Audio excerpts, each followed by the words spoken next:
Right now, city road crews are out there working to try and keep streets from getting too slick for your early morning commute. But with potential problems, Lubbock's 3 main school districts and even Texas Tech again delaying the start of school tomorrow, and many districts across the area doing the same thing. All that latest info will be at the bottom of your screen. KAMC's Claudia Puente hopped in one of the city's trucks for a first-hand look at how they're preparing for all the ice. She joins us live from South Lubbock with a look at what we can expect in the morning commute. Brian, Lauren, the temperatures are already below freezing tonight. You can definitely feel that standing out here. Now, the roads have been pretty wet all throughout the day. Tonight, as I was with the street crew in their ride along, they've been rotating on 12-hour shifts with their snow trucks and their plows to make sure that these roads are safe for those of you who do have to be out there tonight or early in the morning. Ready? On 3, 1, 2, 3.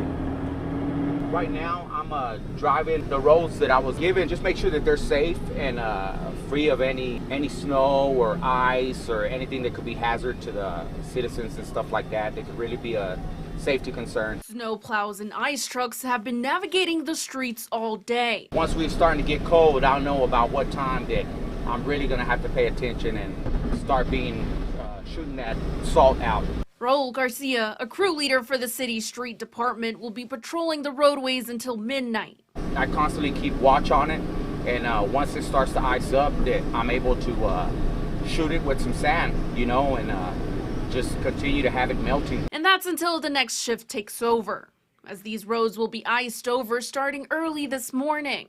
Which means if you have to be out driving, take extra caution. Luckily, we didn't experience a tremendous amount of collisions today, but as a department, we're always out there watching road conditions and making sure drivers' behaviors match the road conditions and that things are moving smoothly. And while city crews do what they can, they say drivers still need to do their part. Because the posted speed limit is 65 or 70 doesn't mean that's how fast you need to drive. Always alter your speeds to drive to the road conditions.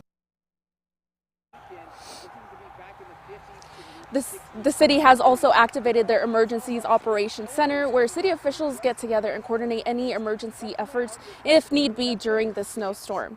Now I'm reporting live. Claudia Puente, back to you guys.